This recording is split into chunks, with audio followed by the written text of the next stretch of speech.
In the previous video, we saw how we can use the WPS feature in routers to crack the WPA key. This process is 100% guaranteed, so it should work on every WPS enabled network. And therefore, if your target uses WPA or WPA2 encryption and it has WPAs enabled, then that should be the first method you try to crack the password with. If WPS was not enabled, however, we have to crack the actual WPA key.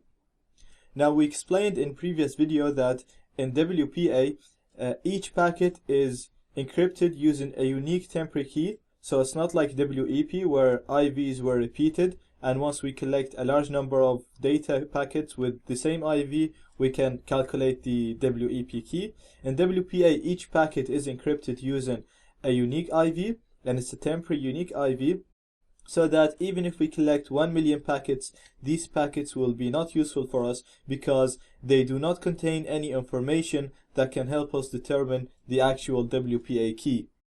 The only packets that contain some information that can help us determine the key are the handshake packets. These are 4 packets sent when a new device or a new client connects to the target network. So for example, at your home, when your own device connects to the network, so you have the password and you connect to it, a process called a 4-way handshake happens between your device and the access point.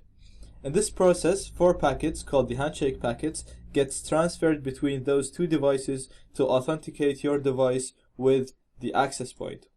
Using AirCrackNG, we can use a word list and test each password in this word list against the handshake. So, to crack WPA encrypted networks, we need 2 things. We need to capture the handshake, and a word list that contains passwords to try each password in this word list against the handshake.